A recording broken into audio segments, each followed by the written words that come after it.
দেখেন আমি এই স্পোর্টস গাড়িটার অয়েলটা যে পাল্টাইছি, দেখেন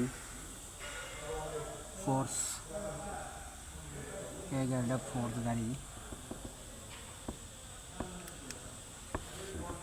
দেখছেন। এটা আমাদের লেখা আছে কি জানেন? আমাদের টেবিট কার্ড লেখা কি, এই দেখেন এই ডাইরেক্ট ফুয়েল ইঞ্জেকশন। এই যে 7 লিটার লাগে, তখন আমি 8 লিটার আছি। দেখেন 8 লিটার বোতল এটি ডালার পরে আমরা কম্পিউটারে চেক করবো অয়েলটা, বুঝছেন? এটা অয়েল চেক করেন সিস্টেম কম্পিউটারে।